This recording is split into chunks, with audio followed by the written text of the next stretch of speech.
Even the Vatican, I think, would agree. They don't want anyone to have nuclear weapons.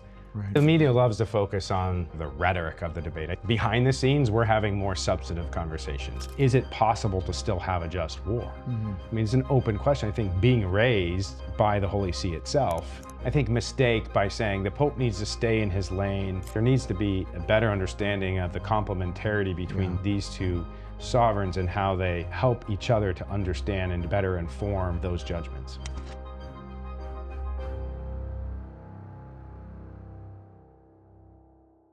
It's really so great to have you here, Mr. Ambassador. Welcome to the TAC Podcast. Well, great to be here. It's a good time of year. We just finished commencement, and wonderful to sit down and talk about all things Vatican, United States, and whatever else you have in store for me here. Great, yeah. And beautiful speech. I want to get to that a little bit later, but really excellent commencement speech. I want to start out, though, with just sort of more your appointment as ambassador. Tell me about how that happened. Like, when did you get the call, and were you expecting it? What was your reaction? Yeah, well, there's a lot of stories. Seems like a long time ago at this point, but I worked very hard on the election, as some people know, particularly coming up with a theory that would drive independent Catholic voters that had felt disenfranchised from both parties. And that proved very successful, and I think the president took notice of that, as well as a lot of the people around his campaign. And so when he won, of course, he builds a transition team, and part of that is to determine who he's going to appoint to various ambassadorships.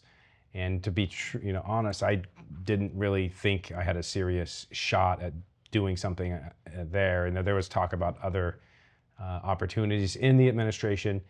And through a confluence of circumstances, I learned that my name kept coming up among those that were advising the president. And so eventually I took it seriously and started talking to friends of mine that I knew were ambassadors, and started making some calls to see if I was indeed a serious candidate. And eventually I got that call where they say, stand by for the President of the United States. Wow, okay, so that was, it's like, hold the line. I mean, wow, that's great. There's a little bit of a story to this too, and part of it is wanting to discern if this is what God wanted me to do, whether I had the talents to do it. Is this a good time in my life to do this? A lot of ambassadors take on a politically appointed position like that later in life after they've made lots of money and built a career. Right. I'm somewhat young relative to other ambassadors. I've had a good life so far, but we decided to say the surrender novena in part, and we said the novena to Our Lady of Guadalupe. And it turned out on the feast of Our Lady of Guadalupe, I got the call that said the president has asked for your mobile phone. Well, that's beautiful. Some kind of neat, I think, validation spiritually that this was indeed what God wanted me to do. That's a beautiful story, yeah. So, wow, that's great. So then tell me about moving your family. I mean, I know you have 9 kids. How many did you bring with you, and what was it like bringing them to a place with a different language, different culture? What's your experience with that? Well, it's true. Getting nominated is one thing, then it's getting through the process. So you have to go through a huge vetting process with the government, with the State Department, financial, ethical, all the background checks. They called 60 people that I knew and asked them if they knew if I had ever did anything worrisome or untrustworthy or illegal. And I don't know what they said, but apparently I passed. Wasn't aware of any big mistake I've made in my past, thankfully. But then you go through the confirmation process and getting confirmed, which was delayed by a lot of political obstruction, unfortunately. But then once you are getting ready to go, we did go through ambassador school, my wife and I, where you learn all about what an embassy oversees, how it operates, how it's run, how the kind of operational side of it, what the job is going to be like, how to manage the team. And then you got to do all the logistical work personally of figuring out, imagine having to leave your home for 3 years. Do you rent your home? Do you get rid of your cars? What stuff are you going to take? What books will you take? What toys will you take? What clothes will you take? And so all of that is now combine that with 4 children who came with us, including our recent college graduates. We have 5 kids living with us at the residence in Rome. Great. And what's their experience? Are they enjoying it? Are they finding it this is like strange to live in Italy? Are they, I mean, what's their experience? Well, Rome is an extraordinary city. It's utterly magical, enchanting. It's enriched by the faith, by history, by art, by architecture. I mean, so much of, if those that have ever been to Rome can attest, it's a city unlike any other on the planet. So in many ways, that continues to be a source of, fascination and interest. Of course, we're still human. We were a part of a wonderful Catholic community in the suburbs of Chicago, and I think my kids miss their friends at times, and miss their old school, and so they long to get back. We'll be going back with them for the first time this summer, and so they'll get to see some of that. But they learned Italian. They get to eat pasta a lot more, and the food is great. They can tell you all about parts of Roman history and the Forum and St. Really Peter's neat. and churches and saints' history, and so they are absorbing, as all children do, the whole experience. That's great. And they've learned Italian already, or at least the kids' brains are very absorbent, unlike us adult brains. I wouldn't want to learn. Yeah. So they've learned a fair amount both in school, and then they have a tutor that teaches them Italian. So they're picking it up pretty quickly. Right. Well, that must be a neat experience for them to learn that. I mean, they're missing their friends, but just a great experience for them. It is, and we've talked to a lot of families that have served overseas, and they'll say, go through some hard times with the kids, but at the end, they always say it's an experience they'll never regret, and an experience they never forget. And I can kind of see that already building. It's a pretty unique moment, and of course, in my role as well, for them to be, the kids of the U.S. ambassador. They get to participate in a lot of things, not just living there, but being a part of our life, the events at our home, Vatican officials, cardinals, bishops, people coming to our house for dinner. They're there, they're getting to see, they're hearing a lot of the conversations. So, that in addition to all the, amazing parts about Rome, I think is an extraordinary experience for them. Yeah, that's really neat. Now, during your confirmation hearing, did they throw any really tough questions at you? Like, were you stumped at any point, or? No, they over-prepare you. Okay. You go through what are called murder boards. I think they have something similar for a Supreme Court justice, for example, where you anticipate every difficult question. And no, it was very uneventful, thankfully. Yeah, okay, that's great. So tell me what it's like to be an ambassador. Like, what do you do? I mean, some people might say at the Vatican, I mean, they don't have a big trade, trade isn't a big issue, and they don't have a military spending budget, and so so what do you do as ambassador to the Vatican? Well, it was a great question that more people used to ask me, but not anymore. You're right to point out a traditional diplomatic relationship largely involves around trade or defense or military relationship. Different countries around the world have different types of needs in relationship with the United States. We trade with them, we sell them weapons, we enter into treaties and relationships for national defense. None of that exists with the Vatican. So it's what is referred to as soft power. The Vatican exercises their authority as a moral and spiritual authority in the world. And as we've learned recently, when the Vatican engages on a particular question, particularly a question of international importance, the world listens. And in part because the church is the institution that the largest or the oldest living institution in the world as a human institution, but also as a divine institution, we believe, as Catholics. Right. And so, my job is largely on the sovereign side of the Vatican, which is the Holy See. So I'm not involved in ecclesial affairs or bishops, or even, I know some people think I don't work on whether the Latin Mass should be reauthorized, for example. I'm principally focused on the relationship between the sovereign state of the United States and that relationship with the Holy See. And so what does that involve? All sorts of issues, where there's an important issue going on in the world, the church is there, and usually the United States is there. Yeah. So some of the important issues right now are Cuba, the situation in Cuba. The church is deeply concerned about, has long been concerned about, has been a go-between in the past regarding political prisoners, regarding certain fundamental freedoms. They are interested in U.S. policy and what might happen there in terms of a transition with the Cuban government. Israel and Lebanon is another big issue. The church is very interested in the plight of Christians in the Middle East. Right. We've been reduced by about 70% over the last several decades. Lebanon is a place where Christian communities still, at least legally under the Constitution in Lebanon, are permitted to live legally and to practice the faith apart from some of the other countries in the region. And so, that's an area. Obviously, Russia, Ukraine.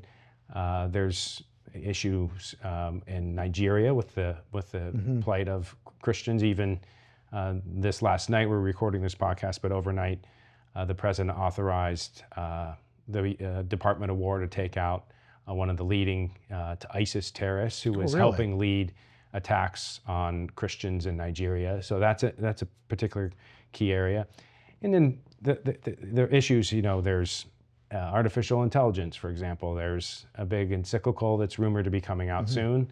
The U.S. has a set of public policy priorities that we're trying to advance, and we want the Holy See to help understand kind of our view of how we should think about the transition that we're undergoing with respect to this coming economic revolution, and how do we respect workers, respect the dignity of work, as well as encourage innovation, and how to handle some of the inevitable challenges that AI will pose to humanity. Yeah, I'd like to talk a little bit more about the AI, but before we do that, could we say a little bit more about, in your commencement speech, you talked about the true meaning of peace, appealing to St. Augustine's City of God and the idea of tranquility of order. And then you spoke about the order of loves. And I wonder if you could say more about that, because it seemed like you were talking about the true meaning of peace. And I wonder if you could relate that, like to connect that to some of the things you were just speaking about in terms of your role as ambassador. I mean, is that kind of deeper meaning of peace something that you really bring to bear in your current position? Yeah, well, thanks to Thomas Aquinas College, I was able to think more and reflect more deeply on this concept. Being given the honor of delivering the commencement address, I had to think about what are the kinds of things I want to say. What do you say to graduates? What's something that I think is relevant to what's going on, and certainly as the U.S. ambassador at this moment. And I think reflecting a bit, I realized really the thing I kept coming back to was this idea of peace. Whether it's peace in the Middle East, or certainly peace politically. We're talking about the deep divisions in our society, or kind of peace between nations. But then from a Augustinian understanding of peace, as you rightly cited, the ordering of our loves, it includes peace in our own souls, peace in our own person, in our own being. And Augustine has this really fascinating, insight in the City of God, obviously, and in a lot of his writings around this order of tranquility, which is peace is not simply the absence of conflict. It's not simply that we aren't fighting anymore, or that we are holding hands and getting along under some kind of, I think, sentimental kind of peace, love, and understanding. That's not peace in the tradition of the church. And certainly this is something I think is a challenge at this moment, because we're talking about how to bring about order in the world between nations, between people, in our politics, but also even in our own souls. How do we order our loves properly, in the right measure, in the right way, oriented toward the good? And so, we could do many podcasts, and I'm sure you could have tutors do a really good explanation of Augustine's understanding of the Tranquilitas Ordinis, which is this order of tranquility. But the idea here is that the best understanding of peace is that everything in the world is rightly ordered, where equal and unequal parts are properly correspond to each other at every level of society. And I think with respect to my work, and you think about, for example, in the conflict in the Middle East, or conflict between Israel, Lebanon, or these various, how do we resolve these sorts of things? The goal is not simply to stop killing people, to stop the terrorist activity, or to stop the threat of nuclear weapons. It's to bring about a durable peace where people begin working in a way economically, obviously spiritually, where society comes together to begin thriving, or what the church would call human flourishing. That's the aim of peace. And I think this richer understanding is very helpful to me in thinking about, it's not just kind of a theoretical, well, let's hope that we can stop war. It's about how can we bring about the set of conditions that it's going to lead to real human flourishing. Yeah, and the idea of human flourishing kind of goes back to that Aristotelian idea of like living according with virtue. And so that idea of having your interior rightly ordered is part of that whole equation about what counts as true peace, right? Right. I mean, it's something that I think I somewhat referred to in my speech. You can't have peace kind of at a high level unless you have peace in the interior of your life. You know, perhaps you could have the appearance of peace, but really it does begin with the individual rightly ordered soul. And from there, then obviously in a marriage or in a community or in a nation, and then among nations, and ultimately in the larger you know, cosmos, as Augustine would talk about. But this sense of that the order of the world has been harmed by sin, by the fallen nature of man, and then we try to approximate the reconstruction of that order in the city of man, which is never perfect. And this is the challenge I think we're in, is that sometimes I think in the conversations we're having about peace, even among Catholics, we can start to imagine that there's this kind of utopian peace that we're going to achieve in this world, and that's just not true.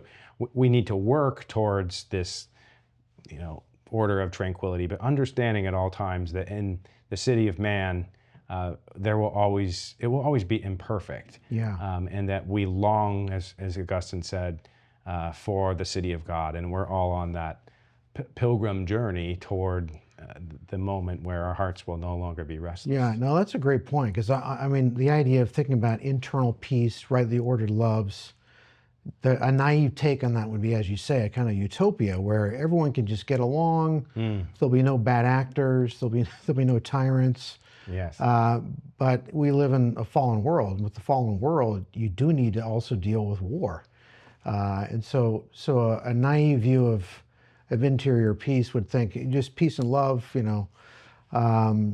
But war is also a reality. So even though you're aiming at a deeper kind of peace, that doesn't mean you have to, that you should avoid fighting wars or dealing with hostiles.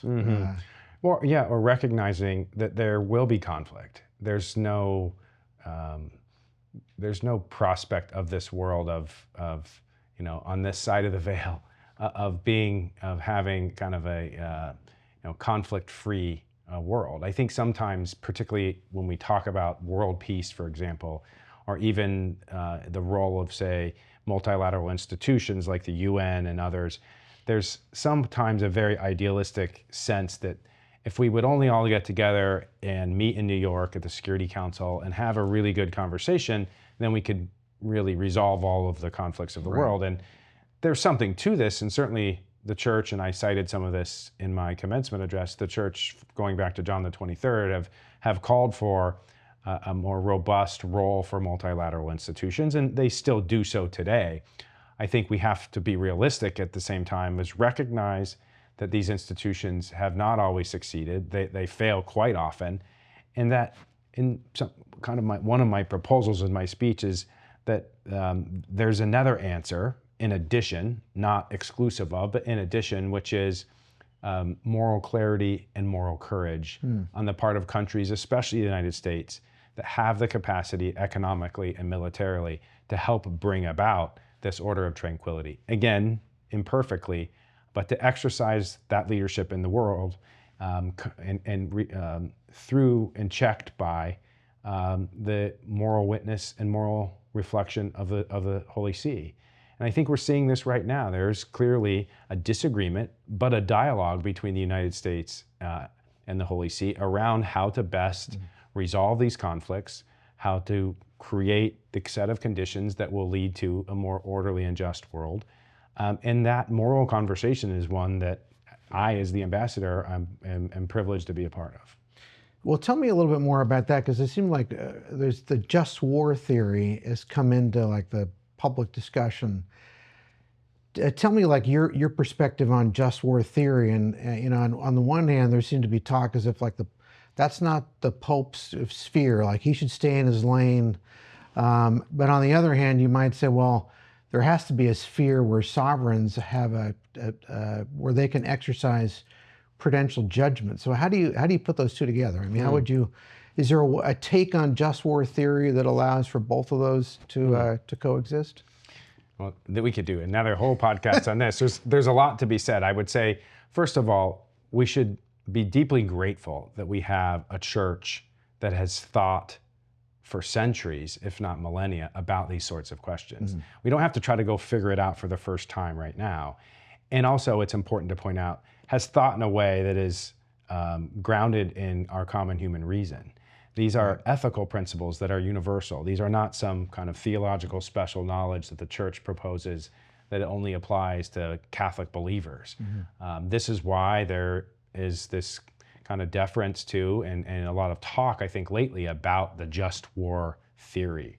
I think there's a lot of misunderstanding about this. You know, the church developed this theory beginning with Augustine through Bellarmine and Suarez and Aquinas and others, Aquinas before them, but you know, in trying to think through this question of in the city of man, in the imperfect city of man with sinfulness, et cetera, how do we respond to, for example, attacks on the right order of society, or right order of a nation or community? And so you have a set of principles, a set of guidelines, but it's not simply a checklist. This is another piece that I think there's more of a just war tradition that I think was a better way of understanding it. That in the tradition is the precondition is that war is always a last resort and is largely a defeat. It's a necessary evil at times, largely in response to attacks, to a defensive posture against attacks by others.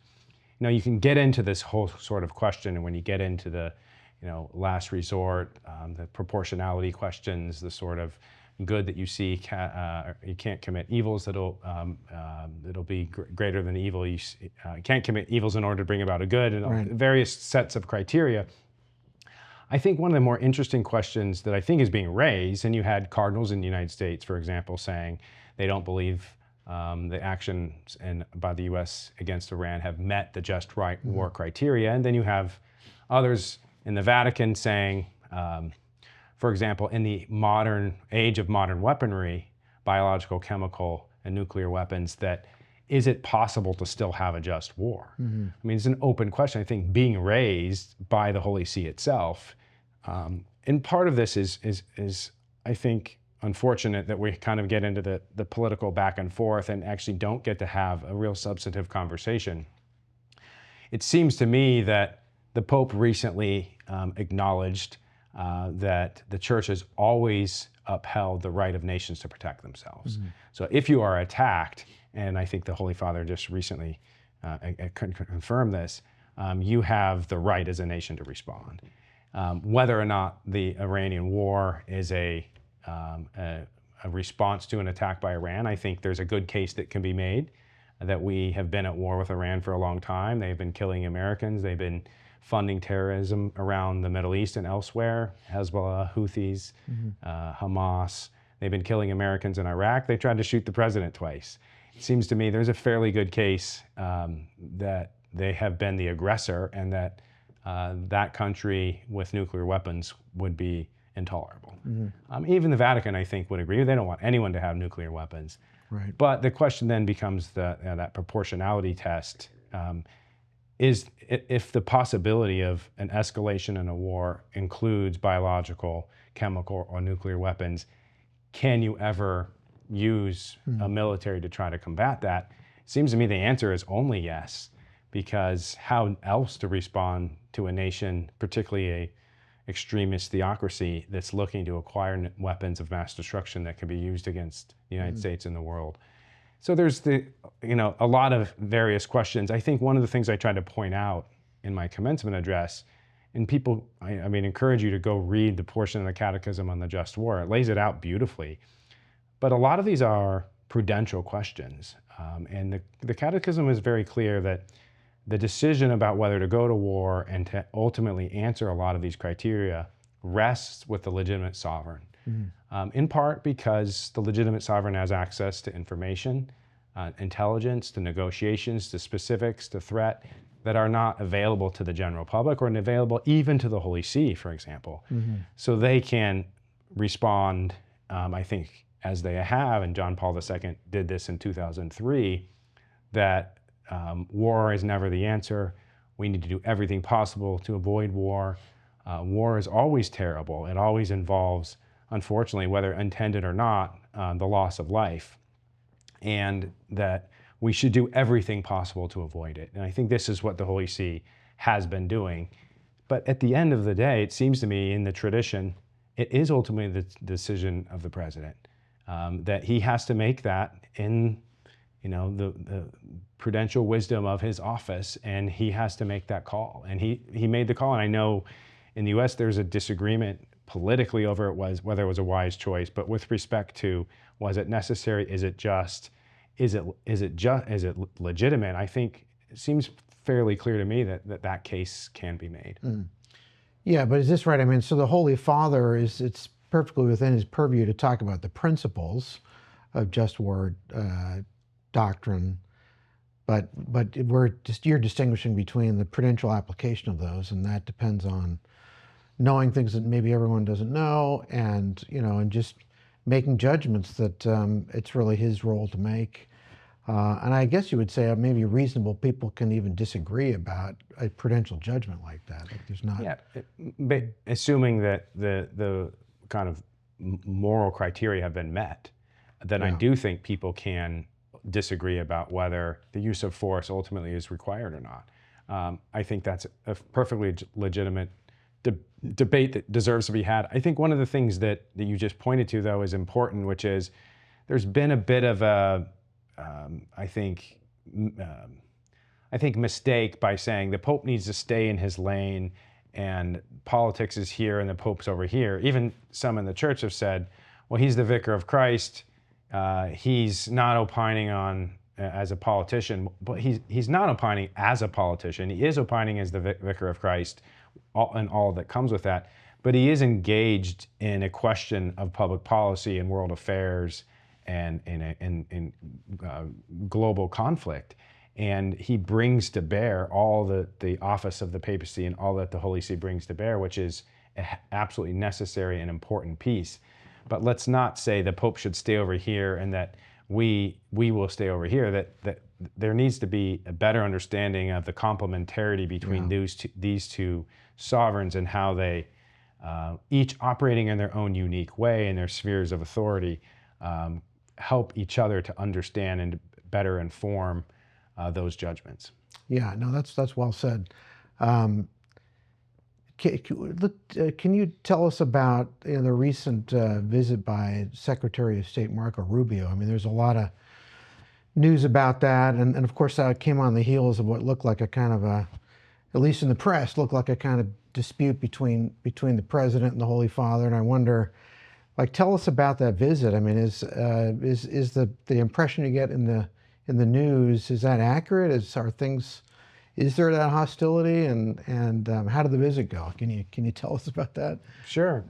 Well, I think one of the things that I've learned, maybe one of the most shocking things I've learned, is how misunderstood what's happening in the Vatican is in the United States. There's assumption, even from the day I arrived, and I predicted this with my staff, that there would be this media-induced war between the Pope and the President, and that it would continue to be this framing that the American Pope versus the American President, and on every issue they, fundamentally disagree, and this is on a collision course in history. This was this framing that I could see building and building and building. It happened on immigration. It's happened a number of different things. And then, of course, the Iranian war and war in Iran and the Holy Father's intervention there as the Vicar of Christ. And I think doing what John Paul II did is calling for peace, calling for dialogue, calling for every effort possible to avoid the use of military force. But then you had, of course, the president pushing back, I think in part after a number of public statements were made, in part by U.S. ecclesial leadership against the president's policy, and certainly their right to do that. You have free speech in the United States, but I think it began to bubble up over in the U.S. And the president has his ways of working. He's not a traditional politician. He's a businessman. Everything is about leverage and negotiation, and he believes that the United States had only one choice: to protect itself from a nuclear-armed Iran. And so he began pushing back against those that argued that he was doing something problematic. And yes, the tweets and things created a firestorm. There's no getting around it. I think what they did do, however, is create a very unique moment to have a conversation as the United States at the Vatican about peace, which is the subject of my talk. And how is that best pursued? What are kind of the conditions? What's happening? How can we have difficult but necessary conversations about the United States' role in the world, given the failures of multilateral institutions, given the threat posed by some of these rogue countries, given the threat posed by Iran? How do we bring about the set of conditions in the Middle East, for example, that will answer some of the concerns of the Holy See around the plight of Christians, about this decades, if not, centuries-old conflicts that seem to mire the region in all sorts of ethnic and religious conflict. As a result of that, a number of conversations began occurring between me and my interlocutors at the Vatican, and ultimately the Secretary of State. And I think the Secretary he loves coming to Rome. He's a Catholic. Yeah. I've talked to him. I talked to him in Munich at his Munich security conference speech, and I said, well, we need to get you over. And he said, twist my arm, I got to go to Rome. He loved it, and he's been, I think, planning and talking about coming to Rome, but it was especially opportune with what was happening. And so, he came, and we had, half day of meetings. He met privately with the Holy Father for over an hour, which is considered, exceptional. From what I gather. I think the meeting was very substantive, and I think very respectful to have the conversation we were just talking about across a number of issues around the world.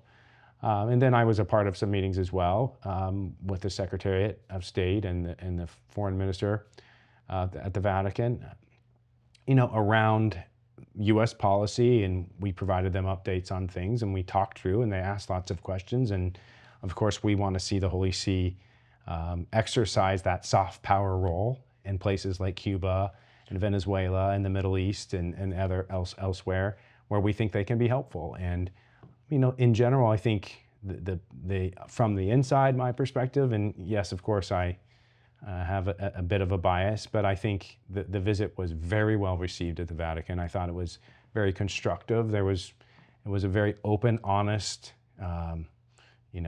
exchange between two sovereign nations that have worked substantially and collaboratively for decades. This was not kind of this salvage the relationship moment, as I think the media has played it out. It was very much we have a difference on some things. We have a lot of areas that we continue to work together on, and it was a good time to meet in person and spend more time talking through a lot of this. And I think all in all, the visit was quite positive. So it sounds like the original dust-up was just blown out of proportion to start with, but then on top of that, I think you're saying the disagreement maybe about the war in Iran and has really presented an opportunity to talk in a deeper way about what peace is and what the shared goals of the United States and the Holy See is. Sounds like that you're saying. Yeah, I mean, the media loves to focus on the back and forth, kind of the rhetoric of the debate. I think the Holy See rightly, and I think generally the U.S. government, behind the scenes, we're having more substantive conversations. We're not, the rhetoric is kind of here, and then there's how do we get to work, using the art of diplomacy to help understand each other. Yeah. And that was part of the role of the Secretary's visit. But I think, you can't forget that, we've had diplomatic relations with the Holy See since 1984. We went through the Cold War. John Paul II famously with Ronald Reagan helped bring down Soviet communism. We went through 9/11 and had a very similar kind of debate around the use of force in the war in Iraq and John Paul II's opposition to that. We've had, all sorts of, things that the Holy See and the United States have worked on over the years. It's not like when I arrived, the relationship began. I inherited a relationship that was very deep, very, collaborative, with a lot of trust and a lot of, I think, rich history. And you steward that as the ambassador, and you steward it through all the things that have come and will come. And it's much deeper. It's much stronger than most people realize, even in the midst of those differences. It's not as if we're kind of right on the cusp of, breaking diplomatic relations. We have a disagreement, certainly over this particular policy, but that's, I think, has to be understood in the context of, many, many issues around the world where we continue to work with the Holy See in a very positive way. Yeah, well, and I remember seeing a speech recently by Rubio where he talked about his Catholic faith and the role of Catholics and Catholicism in the history of America. And I think that came before his visit to the Vatican, didn't it? That was after his visit, or at least they released it after the visit. Okay. I think it was about kind of the role of Catholics in America. And I just thought that was a beautiful way, maybe, of showing there's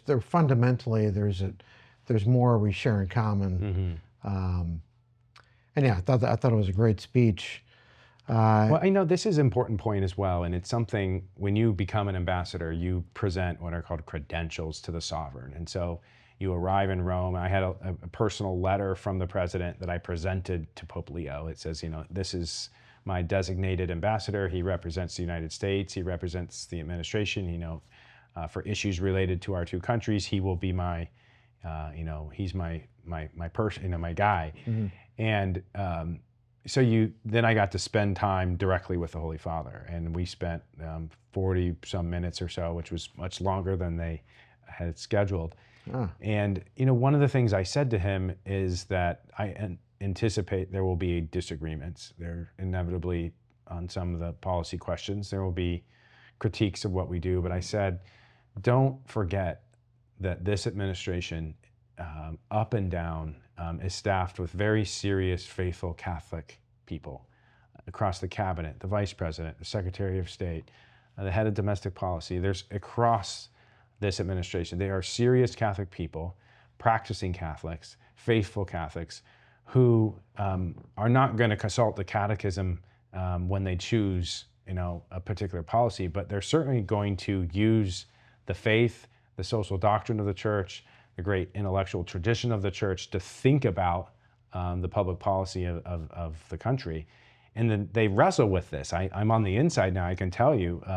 There's a lot of conversation, serious conversation about the catechism and the just war tradition and Augustine and Bellarmine and Aquinas that I suspect most administrations, you weren't having, between the Department of War, the State Department, and the White House, having the kinds of conversations that I've been privy to. These are serious Catholic people that are trying to do their best to pursue the common good in a moral and just way. And I think that deserves some recognition that I don't always see represented in the media. That's great. And so they're reading great books in the White House. I mean, Augustine. Right, maybe they need to come spend some time out in Thomas Aquinas to do a refresher. And what was it? This Thucydides trap came up recently with the President Sousa. So people are going to read Thucydides again.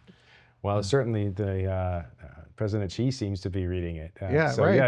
Talk about the relevance of the education here when you're having conversations about Augustine and just war and Thucydides right in the midst of some of the biggest kind of foreign policy questions for our country. There's no better case for why a school like Thomas Aquinas is needed. Well, and you study the great books in your undergraduate education.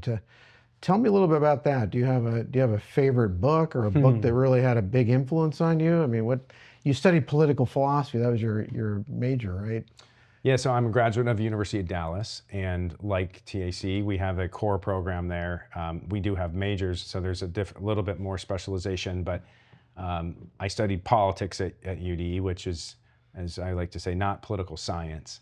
So we were talking about what is the good, what is justice, the kind of common Politicae from Aristotle, right? Exactly, Yeah. right? You can go back from the ancients to the, medieval to Enlightenment to modernity and kind of read some of the best that's been written and who wrestled with these questions. And, I think a favorite book, gosh, that's a hard one in terms of, I think as a lot of probably your students would attest, I think I had favorite classes because you'd have, those moments in class where you really kind of had these aha moments where you came to kind of see the whole and to see, or maybe, out of the cave a bit.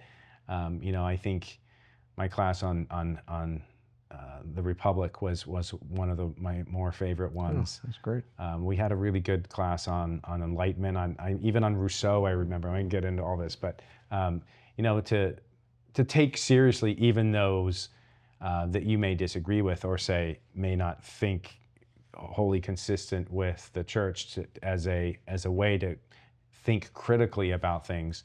I think that's one of the values of this kind of education, is not just about kind of learning a bunch of facts about what did Aristotle say, what did Plato say, what did Rousseau or Locke or Hobbes, et cetera, but how do you train your mind to think critically about fundamental questions? What are the underlying premises? How do you think through a problem of kind of perennial interest to humanity? And certainly in the realm of politics, that's precisely what we do, and we're doing it right now. Is these questions of war and peace and justice, and our obligations as the United States, as a country of immense wealth and privilege. What are some of those obligations to migrants or to the poor in Africa, or to our humanitarian assistance obligations? These sorts of things are highly relevant, and you have to have some way of thinking about it. Right. You don't just make it up. You don't just kind of, well, I tend to think, well, based on what? How do you,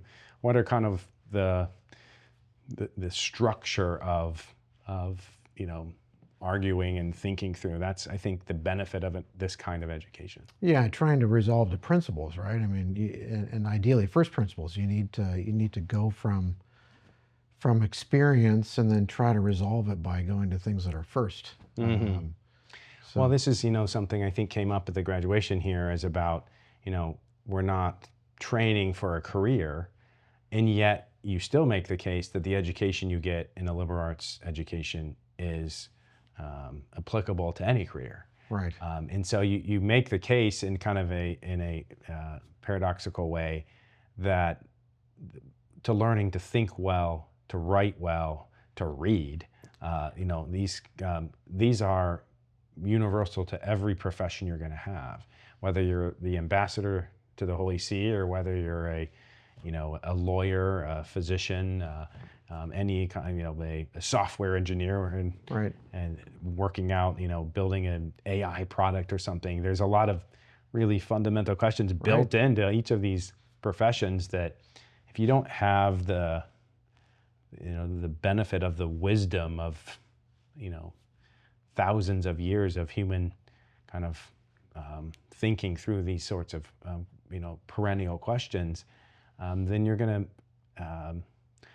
miss out on the kind of, unique kind of opportunity you have to do your job well. Yeah, because if you're formed in a broader way, like forming the whole person, and training, forming the mind to think about every discipline, and learning to think and read carefully and talk to people. If you can't do those things, then you can't pivot very easily, right? If your training is so specialized, you're in a narrow track, and then when you're out of that track, you're lost, right? Well, and the other piece, and I try to mention this in my commencement address as well, you go through 4 years of school, and you realize, oh my gosh, I just learned a ton. But you also learned, as Plato said, others, you learn what you don't know. Yeah. You learn how much you don't know. Right. And so there's another piece of this, which is you learn to be intellectually curious your whole life, to keep reading, to keep studying, to keep sharpening your mind, to recognizing that there's all this. And I sense this even in my own job. I realize, like, even sometimes geography, we'll talk about parts of the world where something will come up and I'll think, oh my gosh, I forget where that country is. Like, I've become much better exactly on where every country is in the Middle East, where all the cities, where now the micro regions are. You know, I could talk about tribal controlled parts of Syria, things that I never knew before. Yeah, that's pretty neat. Let alone, you know, history, extraordinary history in and of itself. You know, you can't do foreign policy without being fascinated by history and what led to certain, you know, national boundaries and population makeups and sort of conflicts over centuries that inform very much a lot of the kind of situation we have in a lot of places in the world today. Yeah, that's great. Yeah, I mean, I think you're right. I mean, the broader your education, the more you're likely to foster that sense of wonder. And yeah, as someone who graduates thinking they know everything, they're not really educated, because part of it is realizing how much you don't know. As you know, Socrates says in the Apology, "All I know is I know that I don't know." Right? That's the better attitude. The height of knowledge, right? Right. Yeah. And it's not like the Bill and Ted's Excellent Adventure version, like, you know, hey, dude, that's us. You know, we don't know. But at least he didn't say that you don't know anything. He said we know that we know, but then in that knowing that we know, we know how much we don't know. Yeah. So he knows that he doesn't know, but that doesn't mean he just has an opinion that he doesn't know. In order to know that he doesn't know, he has to know certain things to know that he doesn't know. So try saying that fast. I'm not going to try it again, but could we talk a little bit about AI? You mentioned AI, and you think about education. And I wonder, do you have any thoughts about like cultural literacy? Because it seems like one of the challenges of AI is it becomes a useful tool, and people are starting to use it more and more. Like, what are your thoughts about that in terms of like how to keep people so they're still reading books and still have you know, like a rich vocabulary, and like, what do you see as the challenges there? And is the Holy Father, is that one of the things on his mind when he's thinking about artificial intelligence? Well, I don't want to pretend to speak for the Holy Father. I mean, he has a lot on his mind. I can tell you that. I know that from comments he has made to me early. You know, it's actually extraordinary what the Holy Father, the amount of things that he has to think about and is responsible for every day. The least of which is the AI revolution and writing encyclical that I think ever anticipates is coming fairly soon. Yeah. You know, the AI topic, we work on this a lot because this is extremely important issue for the United States. The leading AI companies are all US-based companies. A lot of the new technology is all coming out of the United States. A lot of the investment and there's obviously a geopolitical race with China over, you know, what tech stack the world will adopt, to use it, you know, a software term.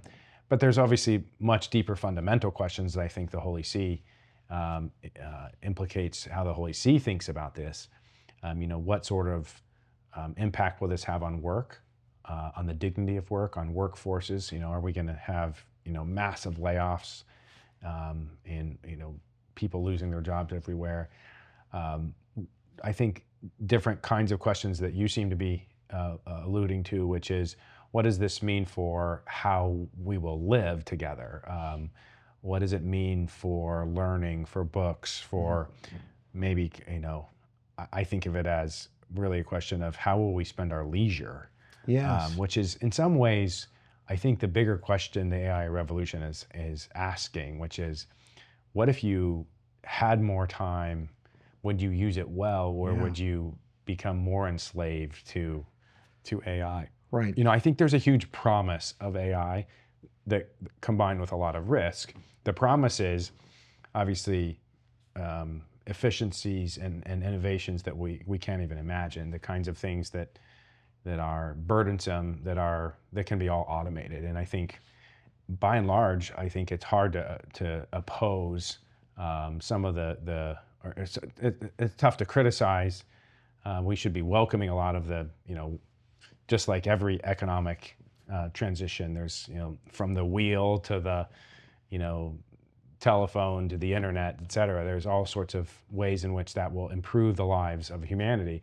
There's obviously downside risks as well, but education, healthcare, There are opportunities in AI, I think, the AI will enable we've never seen before, especially for parts of the world that are behind, and they could catch up in a significant way.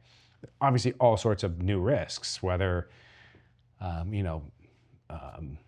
even questions of like consciousness and being itself. I mean, I'll tell you, I had a conversation with a very big AI CEO recently who said, if we've always measured kind of the value of humanity by man's capacity to reason, that the rational animal at some fundamental level imputes his value and his dignity. He said, what happens when we create machines that can reason and think much better than the human mind? And he said, and the reason why he was talking to me, he said, the only thing in the end that then will distinguish the machine from the human and value the human more is the Imago Dei. That man, that the machine is not made in the image of God, but man is. And he said, therefore, the Holy See has something hugely important to contribute to the debate about what ought we to do and not do with AI. Yeah. What are the contours of that? And you saw this, there was a piece a couple of weeks ago, and I think on the Atlantic, about, I think titled The Valley and the Vatican. It's Silicon Valley and the Vatican. And you have these big AI companies, Anthropic was referenced as seeking the input of Catholic thinking around what are some of the limits that we need to be thinking about, what are some of the contours. And I think one of the things the US is looking at is, we don't want kind of a large regulatory state being imposed upon US industry. That will be a gift to China, as well as, I think, a curb around some of the innovation that we want to see. And so as hard as it is to kind of work through some of the challenges going to come, I think the U.S. Kind of orientation is towards a risk-based approach and an innovation-based approach. Let's innovate through the problems. Let's not try to build a wall around it all and regulate something, especially when you do it, it's already a year old by the time you get it done. And so there's competing kind of ideas about how to manage the inevitable challenges that are going to come with AI, with the transition. And so the Holy See has ways of helping think through that, and certainly people will try to leverage what the Holy See says for certain policies. There's a big push in Europe, for example, to kind of build a regulatory bureaucracy in Brussels. And the U.S. wants to keep, the AI industry largely, free of those sorts of constraints. And so I'd be very interested to see. I think once the Holy Father releases the encyclical, there's a lot more that I think we will be doing to talk about how those principles can be applied to the United States, and the fact that we are the leading AI economic engine of the world. Yeah, I was curious though about that CEO you talked to, because it seems to me that it's one thing for AI to kind of mimic intelligence or mimic reason, but to me it seems like there's a question: is AI really conscious? Is it really intelligent? You mentioned the Imago Dei, like having an intellect and a will. Does the machine really have an intellect and a will, or does it successfully mimic or imitate reasoning rather than really knowing and really understanding? I mean, if it's not alive, can it really be conscious, and can it really know and understand, as opposed to, through algorithms and predicting using large data sets? I don't know if that's the same as really reasoning. So I wonder, and I've even heard some of the tech CEOs, seems like some of them at least are realizing it's not really conscious. So, and I wonder, it seems like that's a big part of it.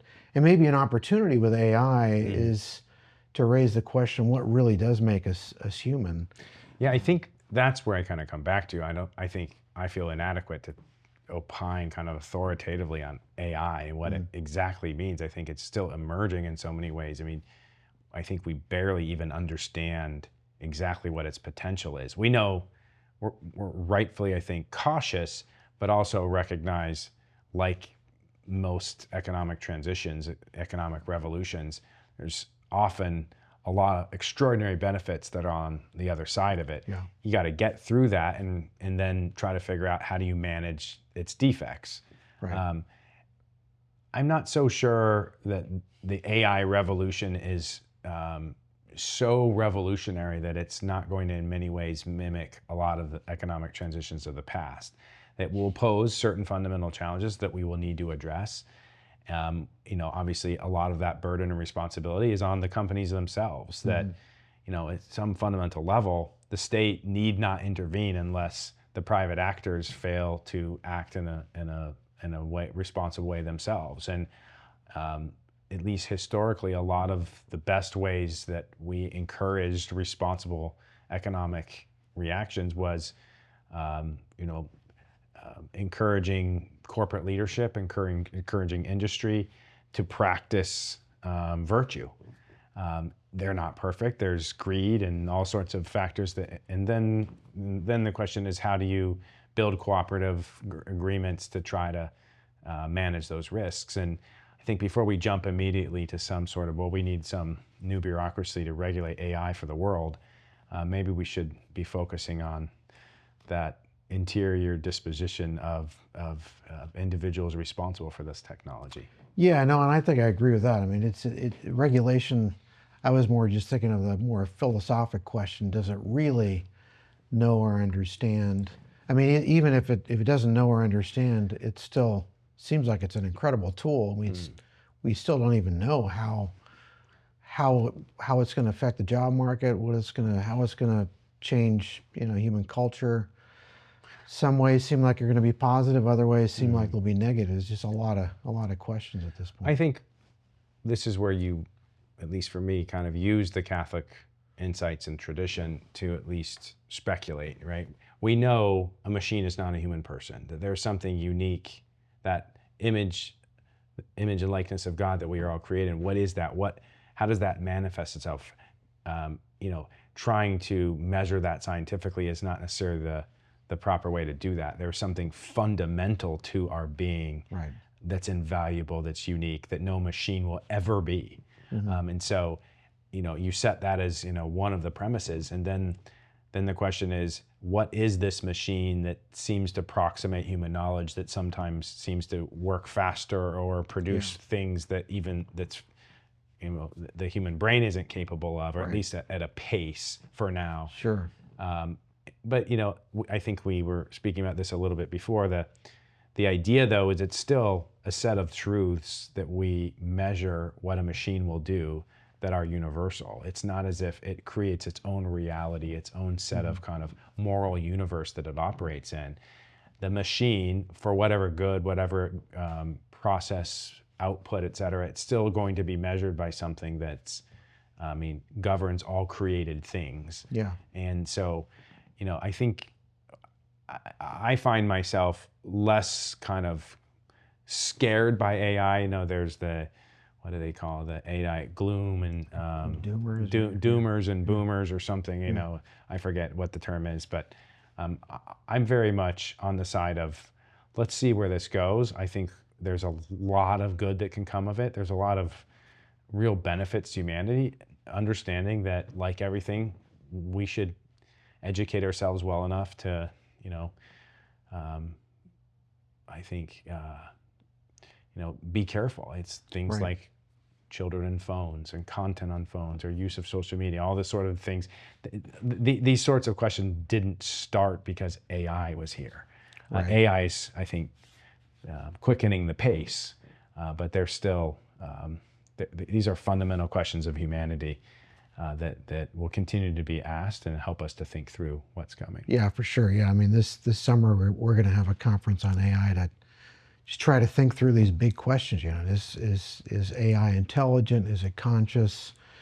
What are the promises and perils of AI? I mean, there's just so many big questions, and in that way, it just seems like a great opportunity to get back to these big questions. It's forcing us to raise these big questions. So there's, in a way, besides the opportunity for, making, work more efficient, maybe giving us a lot more leisure, as you pointed out earlier. I think that's kind of a key question. I mean, Aristotle His ideal regime seems like it presupposes slavery, but at some point he talks about there being machines that are autonomous. He talks about the statues of Daedalus and the politics, which kind of raises the question, well, is he thinking about an alternative where you have something that makes leisure possible because it's doing, I mean, maybe that's a stretch from the text of Aristotle, but I think your point about leisure is a good one, because if we have machines that are able to do a lot of the tedious things, will that mean we have more leisure and we can live, ideally, if leisure is the basis of culture, that means more time to read books and contemplate and spend time with their families. Of course, that presupposes that we know how to use our leisure time well. Yeah, I need to go read Joseph Pieper again. That I think you raise the important question, and that is, perhaps the bigger question is, are we too enslaved to the kind of digital world that seems to be all around us? And maybe the more important kind of habit that we need to work on is that cultivating a love of the higher things, such that whatever the machines end up doing for us, whether it's produce, more efficient and process around our world, that we find ways to have genuine desire and love for those higher things. That a machine ultimately will be incapable, or maybe can help facilitate. Can get you a book or something faster than, we pretty much have that now. But, I think there is, can sometimes end up feeling like a little bit like an excuse. Well, AI is coming and it's going to ruin my life, it's do all these things, it's going to enslave me. Well, that's a choice that you need to make. We don't necessarily going to be compelled to do this. And it's, I think, a struggle we all have today. With the digital world that's all so absorbing. Yeah. You talked about our children and kind of forming our children. I thought maybe it'd be good to end on talking about fatherhood, because I know that the kind of the culture of life is something that you've thought about for a long time. And in your commencement speech, you're talking about get married, have children, have families. You're a father of 9. I'm a father of 9. Collectively, I think we've got a lot of years of parenting experience. And I wonder, what does it take to be a good father? And if you're thinking about the next generation, I think you're a grandparent now. I'm a grandparent. Like, what advice would you give to young men that are getting married to help them be good fathers? Oh gosh, well.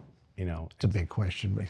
It is, in some ways, it's hard to pretend that, I'm some perfect father. I'm, fallen like the rest of us. I do my best. And one of the challenges of my job now is how to be a good father in the midst of lots of huge issues you're dealing with, and the job being so consuming, and, most nights you have events, and how can you spend time? I think the first thing I think of, because it's the thing I most struggle with, is time. Yeah. It's the thing, going back to the AI, the one thing that certainly a machine can never do is to spend, time and attention with your children. And I think maybe the best things I've ever done for my kids has been, the time I've spent reading books with them, even at an earliest age.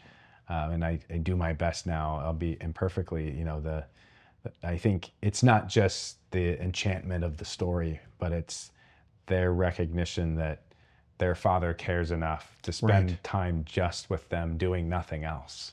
And so, that would be one example I would say for young men, or certainly young fathers, is spend the time, even if it seems like it's meaningless. I think we as human people appreciate just the attention that's offered.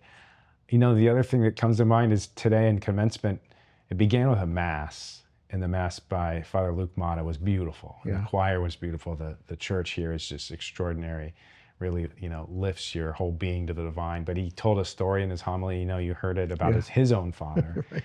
And his father being someone he called crazy. Right. And he would go on these adventures with his sons and things that were probably fairly dangerous and reckless that as a responsible parent, you wouldn't necessarily recommend. But I think that's another part, I think, that the father brings to children, which is that adventure and wonder. I think the mother is often the protector, the domestic, chief of the home, and is going to, caution to not take too many risks. Whereas the father can be, that go out into the world. He certainly does often with his job, but I think children really thrive in taking risks with their father. It's to go on an adventure together.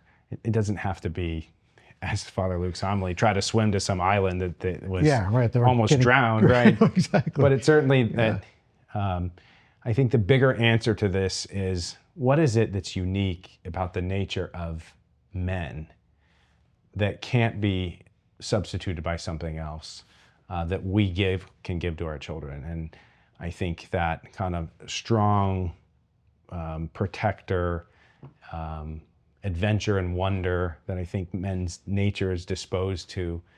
And then, of course, the attention and time that I think is so lost in the busyness of our world that I found to be very valuable to me. Again, albeit imperfectly, but we can keep trying again. Yeah, Father Luke had it. I mean, that was a great story, and I love the part where he says, don't tell your mother. Because I've been in that. You're like, do something to your kids, your sons, and don't tell your mother. Well, I know my kids. I know some. They remember like camping trips in particular. Yeah. Like they love my boys in particular loved the camping trips, and I thought it was fun. But that time together, the adventure of trying to cook a meal over a campfire, and there's probably lots of examples like that where you get into routine of a day or a week in school and dinners and kind of sports and all that. And then when you get to break the routine, is they know there's something special. Right. And when they see you celebrate that with them, I think that is, always a unique moment to bond. Right. I like your idea of reading to the kids too. I mean, do you have a favorite book that you read aloud to your kids? And well, you read all the little kid books, which, you can read to a toddler, unlimited generally. They'll just, everything. I think I've read the Narnia series, have 9 kids. I think we're on like the 5th round of reading through. I'm pretty sure in those books, even for me, you get more out of them every time you read them. Yeah. And, I love reading really dramatically too when you're reading the story. And, those chapters, they're like, they always end where the kids say, no, read more, please read more, and I'm thinking the same thing. And, I don't think you can go wrong with Narnia. I mean, there's a lot of different, those are really kind great books. Traditional storytelling. Sometimes we just read like random, classic children's, stories about, life's lessons and things, but kind of fairy tales and things. But I think the kind of suspension of disbelief that occurs when you read a good story, and really find yourself imagining that what's you're reading is truly happening, and especially in the context of, say, a story like Narnia, which is allegory for Christ, and there's something really special about that. And I think maybe even spiritual about it in a way that God communicates through literature to our our hearts. Have you ever read the original Pinocchio? I have not. Oh, you should. Okay, well, I mean, I've heard actually. In Italy, not the Disney, the original Pinocchio by Carlo Collodi. It's probably one of my favorites to read to my kids. I mean, I only have my babies now, 6'4" and 17, but but that was one of my favorites, and and there's a lot of imagination there. Yeah, I was thinking during your speech that you think about this is the 250th anniversary, and I was thinking at at the founding, there was a lot of uncertainty about the future. Like, will this great experiment work? Mm-hmm. And we're at a point now where there seems like there's a lot of cultural tension, uncertainty about the future. Like, what gives you most hope for the future of America? Well, I would say what I referenced in the speech, which was, you can kind of take this kind of, really scientific way of understanding the founding, even the term, the American experiment, for example. I understand why that term is used. I've started to move away from it a little bit, mostly in the sense of recognizing that the story of America is the story of a particular people, a particular tradition, a particular place, a particular way of life. What does it mean to be America? It is not just an idea, an abstract idea. It's a lived, the lived reality of this moment in history, this place in creation with these sets of people and all that we've done together. I said in my speech, I think, America is our home, is our home. And I think the thing that gives me most hope is what I referenced, which was, I don't think this is just an accident of history. When the founders in 1776 relied upon divine providence, when they closed the Declaration with a firm reliance upon the divine providence, recognizing that this didn't just happen without God's grace, and certainly our cooperation with it. But I think that what gives me hope is in the midst of all of the conflicts and things, and that recognizing that the U.S. certainly has been not possible, that what we've accomplished as a nation, both surviving this long and all the things we mean for the world, is certainly a testament to the providence of God. And that is our task to continue to cooperate with that. And to the extent that we do, I think it gives me great hope for the U.S. and for all of the, things that everyone worries about. It's a pretty darn good country to live in, and I'm certainly proud to represent it at the Holy See. Yeah.